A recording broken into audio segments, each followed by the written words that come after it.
പിതാവിൻ്റെയും പുത്രൻ്റെയും പരിശുദ്ധാത്മാവിൻ്റെയും നാമത്തിൽ ആമേൻ. എൻ്റെ പ്രിയപ്പെട്ടവർ, ഇന്ന് ഒക്ടോബർ 5 ഞായറാഴ്ച.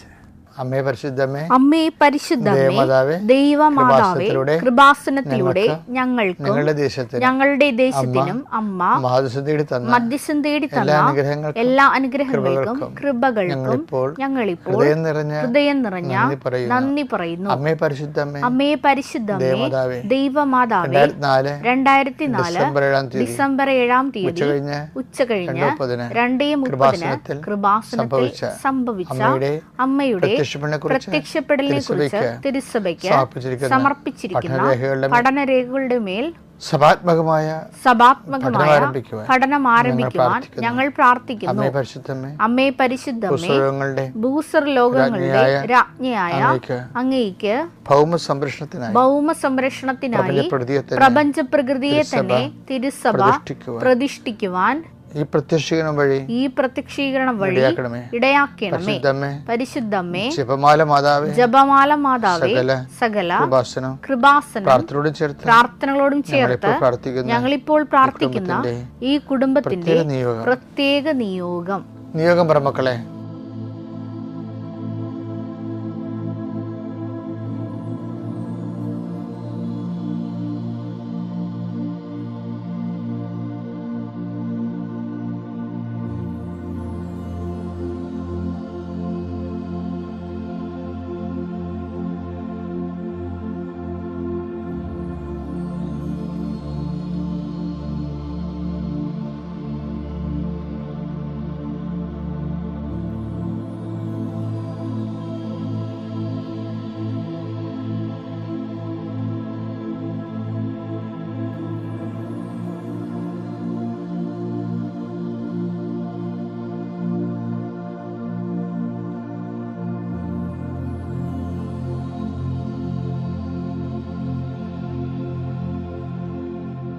അമ്മയുടെ പ്രത്യക്ഷീകരണത്തിന്റെ ഈ അനുഗ്രഹവേളയിൽ ഞങ്ങൾക്ക് സാധിച്ചു തരുവാൻ കനിയണമേ. ആമേൻ. വിശ്വാസ പ്രമാണം. സർവശക്തനായ പിതാവും ആകാശത്തിന്റെയും ഭൂമിയുടെയും സൃഷ്ടാവുമായ ദൈവത്തിൽ ഞാൻ വിശ്വസിക്കുന്നു. അവിടുത്തെ ഏകപുത്രനും ഞങ്ങളുടെ കർത്താവുമായ ഈശോ മിശിഹായിലും ഞാൻ വിശ്വസിക്കുന്നു.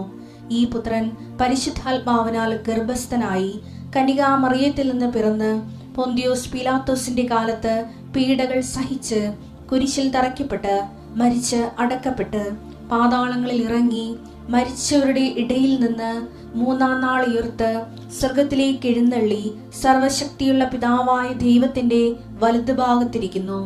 അവിടെ നിന്ന് ജീവിക്കുന്നവരെയും മരിച്ചവരെയും വിധിക്കുവാൻ വരുമെന്നും ഞാൻ വിശ്വസിക്കുന്നു. പരിശുദ്ധാത്മാവിലും ഞാൻ വിശ്വസിക്കുന്നു. വിശുദ്ധ കത്തോലിക്കാ സഭയിലും പുണ്യവാന്മാരുടെ ഐക്യത്തിലും പാപങ്ങളുടെ മോചനത്തിലും ശരീരത്തിന്റെ ഉയർപ്പിലും നിത്യമായ ജീവിതത്തിലും ഞാൻ വിശ്വസിക്കുന്നു. ആമേൻ.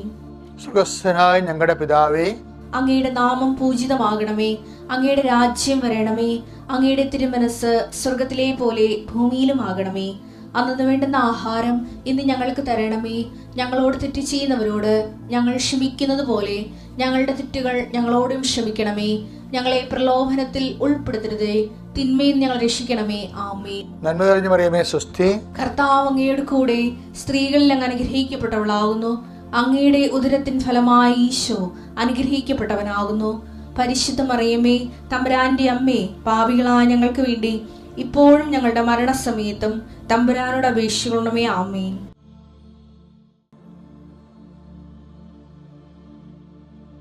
എൻ്റെ കർത്താവിൻ്റെ ഉന്നതമായ നാമത്തിൽ, സഭയുടെ അധികാരത്തിൽ, കുരിശടയാളത്തിൽ ദൈവശക്തി അനുഗ്രഹിക്കപ്പെടട്ടെ. കുഞ്ഞുങ്ങളില്ലാത്തവരെ, കുഞ്ഞുങ്ങൾ രോഗം വന്നിട്ടും പോകാതെ അങ്ങനെ മനസ്സും അടുത്ത് കുഞ്ഞുങ്ങളെയും കൊണ്ട് ജീവിക്കുന്ന മാതാപിതാക്കന്മാരുണ്ട്. എല്ലാ സന്തോഷവും പോയവരുണ്ട്. കുഞ്ഞുങ്ങൾ ജനിച്ചതിൻ്റെ പേരിൽ അവർക്കുണ്ടാകുന്ന മാരകമായ രോഗങ്ങൾ, മാറാത്ത രോഗങ്ങൾ കാരണം ജീവിതം തീർന്നെന്ന് വിചാരിച്ചിട്ട് ആ കുരിശും ചുമന്നുണ്ടാക്കുന്നവരുണ്ട്. ഈശോയെ, അവരെല്ലാം നീ ശക്തിപ്പെടുത്തി പ്രാർത്ഥിക്കുന്നു. ഈശോയെ, നിനക്ക് താങ്ങാനാവാത്ത പ്രലോഭനം ഞാൻ നിനക്ക് നൽകത്തില്ലെന്ന് പറഞ്ഞ പോലെ കർത്താവ്, ഒരു മനുഷ്യനും താങ്ങാനാവാത്ത ദുഃഖം കൊടുത്ത് കർത്താവ് അവർ വീണപാട്ടത്തിന് കിടന്ന് അഴുകിപ്പോകാതിരിക്കാൻ കർത്താവിൻ്റെ നാമത്തിൽ കൽപ്പിക്കുന്നു. നീ എഴുന്നിരുന്ന് നടക്കുക. ദൈവവേദന സാമ്പത്തിക കടങ്ങളുള്ളവർ, ജപ്തി നടപടിയുള്ളവർ, വന്ന് പെട്ടുപോയവർ, അന്യൻ്റെ കൈകളിൽ അധ്വാനത്തിൻ്റെ ഫലങ്ങൾ അകപ്പെട്ടു പോയവർ, അത് കേസായി പോയവർ, ഭാഗോടമ്പടി നടക്കാത്തവർ, ജോലി ലഭിക്കുമെന്ന് വിചാരിച്ചിരുന്നിട്ട് അത് അങ്ങനെ ആശിച്ച് മോഹിച്ചൊക്കെ ഇരുന്നതും അതും നഷ്ടപ്പെട്ടിരിക്കട്ടെ. ഇനി എന്ത് ചെയ്യണമെന്ന് അറിയാൻ പല വിഷമിക്കുന്നവർ, അങ്ങോട്ടും ഇവിടെ കുറ്റം പറഞ്ഞ് എൻ്റെ കുഴപ്പമാണ്, ഞാൻ അന്നേ പറഞ്ഞതില്ലേ ഇതൊക്കെ പറഞ്ഞുകൊണ്ട് കുറ്റം വിധിക്കാനും നമ്മളെ കൊച്ചാക്കാനും ചെറുതാക്കാനും വെറുമയാക്കാനും അനേകം പേര് നിൽക്കും. കർത്താവ് നീ മാത്രമേ അവർക്കുള്ളെന്ന് ഓർക്കണമേ. അയൽവാസികൾ തമ്മിൽ ഭിന്നതയും പുറത്തോട്ടിറങ്ങാൻ പറ്റാത്ത അവസ്ഥയുള്ളവർ, വിറ്റുചുട്ട് പോയാൽ മതി, പക്ഷേ വിറ്റിക്കാൻ ആൾക്കാർ സമ്മതിക്കണമില്ല, ആ രീതി കിടന്ന് വിഷമിക്കുന്നവരുണ്ട്. സ്ഥലം വിറ്റ് മാറാൻ പറ്റാത്തവരുണ്ട്, വഴിയില്ലാത്ത സ്ഥലം എടുക്കാത്ത അവസ്ഥകളുണ്ട്. അതുകൊണ്ട് തന്നെ കൊത്തിക്കൊണ്ട് പറക്കാനും പറ്റത്തില്ല, എടുത്ത് ഉപയോഗിക്കാൻ പറ്റാത്ത രീതിയിൽ അകപ്പെട്ടു പോയവരുണ്ട്. എൻ്റെ കർത്താവിൻ്റെ ഉന്നത നാമത്തിൽ ഇരുമ്പ് ചങ്ങലകളെ യേശുവിൻ്റെ നാമത്തിൽ അഴിഞ്ഞു മാറട്ടെ എന്ന് കൽപ്പിക്കുന്നു.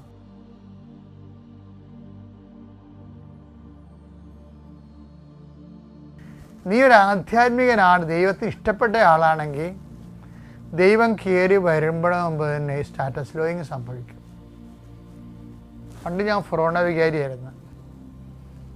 ഒരു സുപ്രഭാതത്തിൽ ഒരു കൊല്ലത്തിന് മുമ്പ് ഞാൻ പെട്ടെന്ന് വേറെ ട്രാൻസ്ഫറായി എനിക്ക് ഒരു കൊച്ചു പള്ളിയിലേക്ക് വന്ന് ചാപ്ലിനായി. ശരിക്കും ഇപ്പോഴും ഞാൻ ചാപ്ലിനാണ്, പക്ഷേ ഞാൻ ചാപ്ലിന്ന് പ്രത്യേകം എഴുതും, വികാരി നേതൃത്വത്തില്ല, ചാപ്ലിൻ. ഞാനൊരു ചാപ്പലിലാണ് ഇപ്പോൾ ഉള്ളത്.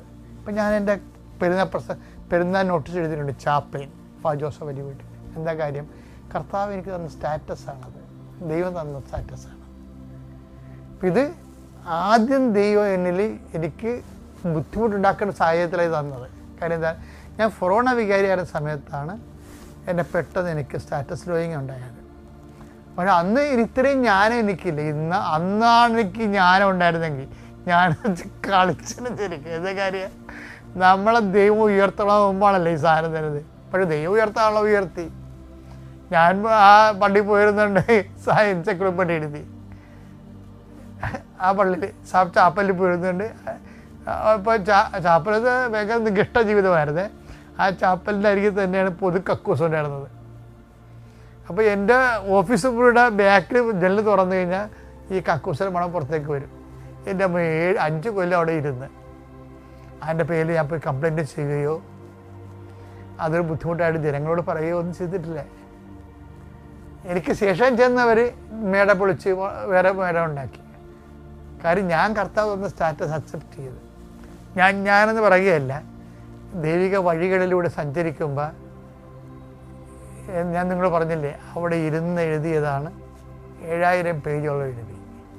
അങ്ങനെ 7 പ്രാവശ്യം എഴുതിയാണ് എൻസൈക്ലോപ്പീഡിയ, ചവിട്ടാള എൻസൈക്ലോപ്പീഡിയ. എൻ്റെ ഗവേഷണമൊക്കെ നടത്തിയായിരുന്നു. സാഹിത്യ അക്കാദമി പോയി പഠിച്ചു ഒരു വില മുഴുവനും. പക്ഷേ സാഹിത്യ അക്കാദമി അവാർഡ് കിട്ടി. അപ്പോൾ എന്താ സാർ, സ്റ്റാറ്റസ് ലോ ചെയ്യുമ്പോൾ തന്നെ ദൈവത്തിന് ഒരു പ്രഖ്യാപിത അജണ്ട ഉണ്ടാവും.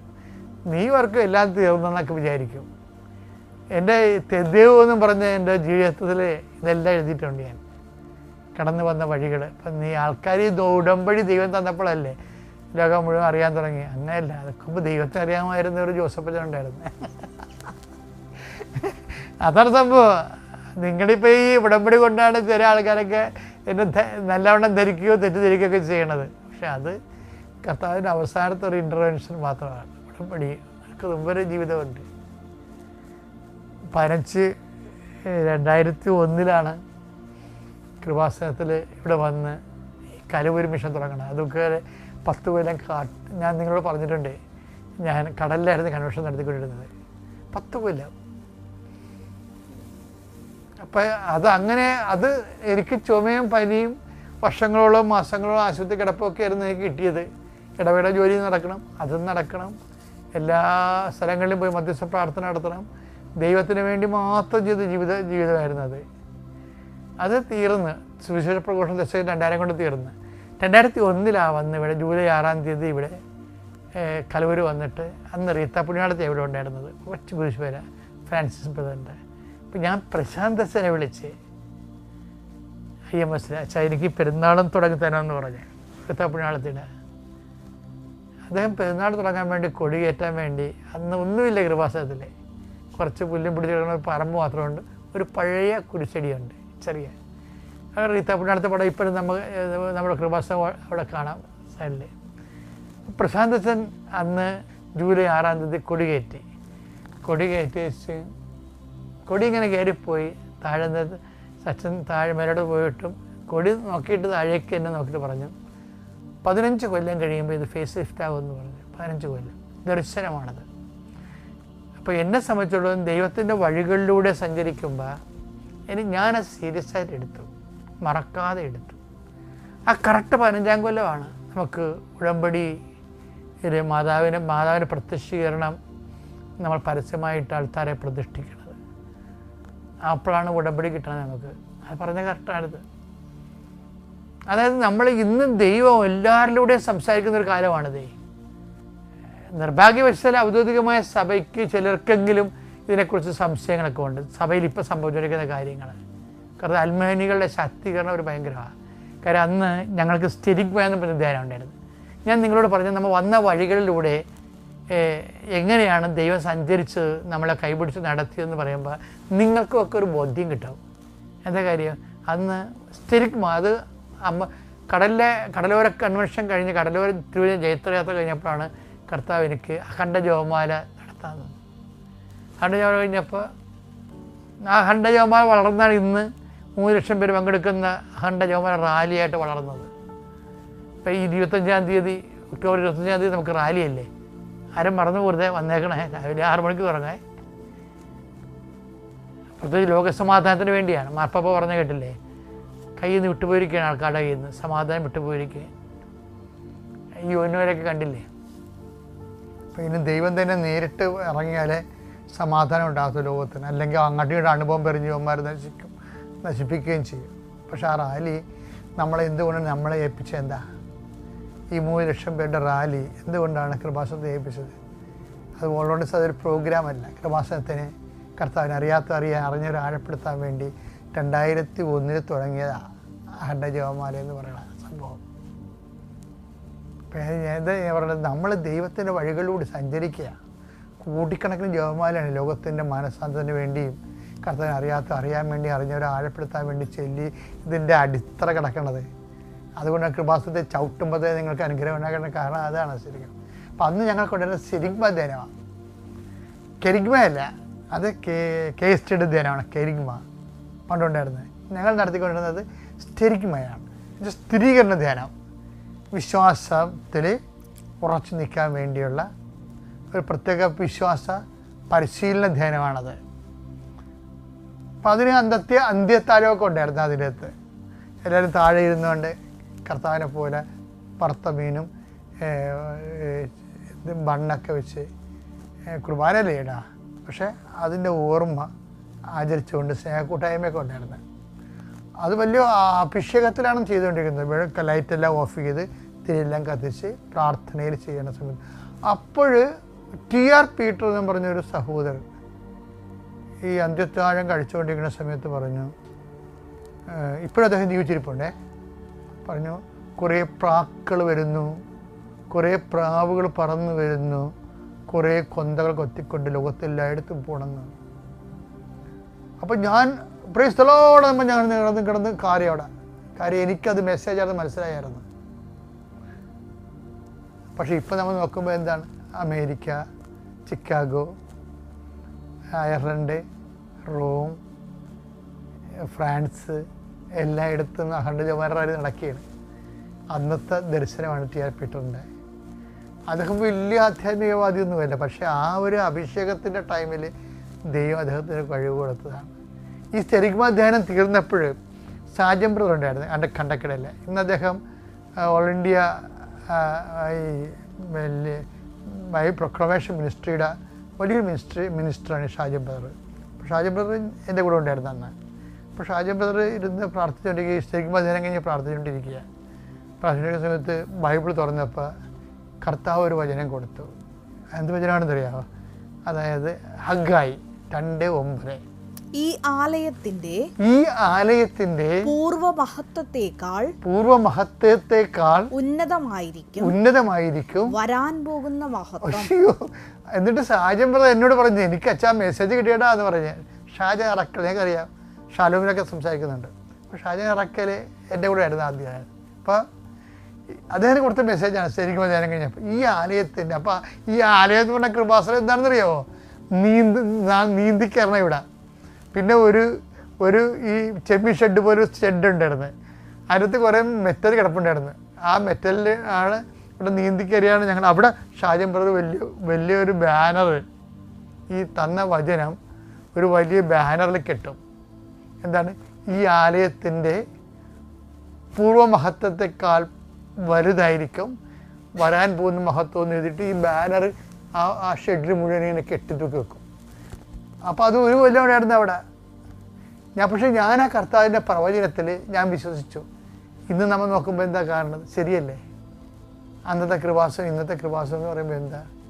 ഈ ആലയത്തിൻ്റെ പൂർവ്വമഹത്വത്തെക്കാൾ വലുതായിരിക്കും വരാൻ പോകുന്ന മഹത്വം. അത് തന്നെയല്ലേ വിജയകുമാറിലൂടെയും പറഞ്ഞത്. ഞങ്ങൾ കെട്ടിപ്പൂട്ടി ഇറങ്ങുമ്പോഴാണല്ലോ 2010 പറയണത്. എന്താ പറയണത്? എഗ്രിമെൻ്റ് എന്ന് അമ്മ പറയണമെന്ന് പറയും. അൽമേനികളിലൂടെ ദൈവം വെളിപ്പെടുത്തിയ ദർശനങ്ങളിലൂടെയാണ് കൃപാസനം വളർന്നു വന്നത്. ഇന്ന് ദർശനം എന്നൊക്കെ പറയുമ്പോൾ ചില ആൾക്കാർ അതിനെക്കുറിച്ചൊരു വിവരമില്ലാത്തവരിങ്ങനെ ആക്ഷേപിച്ചൊക്കെ സംസാരിക്കുമ്പോൾ നമുക്ക് സഹതാപം തോന്നും. സഹതാപം തോന്നും. എന്ത് ചെയ്യാൻ? അവർക്ക് ദൈവാനുഗ്രഹം കൊടുത്തില്ല. പക്ഷെ നമ്മൾ ഓർക്കണം, അതായത് സൂക്ഷ്മ കാര്യങ്ങൾ പോലും ഞാൻ വിശ്വസിക്കുമായിരുന്നു. കാര്യം അത് വിശ്വസിക്കുമ്പോൾ നമുക്ക് അഭിഷേകം കിട്ടിയാൽ നമുക്കത് കർത്താവിന് സംസാരിക്കണമെന്ന് മനസ്സിലാകും. ആ അഭിഷേകം കിട്ടിയില്ലെന്നുണ്ടെങ്കിൽ നമുക്ക് ആ ഓപ്പണിനൊക്കെ താക്കോലില്ലെങ്കിൽ നമ്മളതിനെ അവർക്ക് ആക്ഷേപിക്കും. അതൊക്കെ എളിമയുടെ കുഴപ്പമാണ്. അത് ശരിക്കും ഇത് എളിമപ്പെട്ടാൽ മതി. മറ്റുള്ളവരിലൂടെയും കർത്താവ് പ്രവർത്തിക്കും എന്നുള്ളത് മനസ്സിലാകണം എന്നുണ്ടെങ്കിൽ നമുക്ക് കുറച്ചുകൂടി നമ്മുടെ സ്റ്റാറ്റസ് ലോ ചെയ്യണം. വേറെ പ്രശ്നമൊന്നുമില്ല. അത്യപൂർവ ദൈവാനുഭവങ്ങൾ ഇനി നിങ്ങൾക്കും സ്വന്തം. ഈ യൂട്യൂബ് ചാനൽ ഇതുവരെ സബ്സ്ക്രൈബ് ചെയ്തിട്ടില്ലെങ്കിൽ ഇപ്പോൾ തന്നെ സബ്സ്ക്രൈബ് ചെയ്യുക. ഈ വീഡിയോ ഇപ്പോൾ തന്നെ നിങ്ങളുടെ സുഹൃത്തുക്കൾക്ക് ഷെയർ ചെയ്തുകൊണ്ട് കർത്താവിന്റെ പ്രേക്ഷിതരാകുക.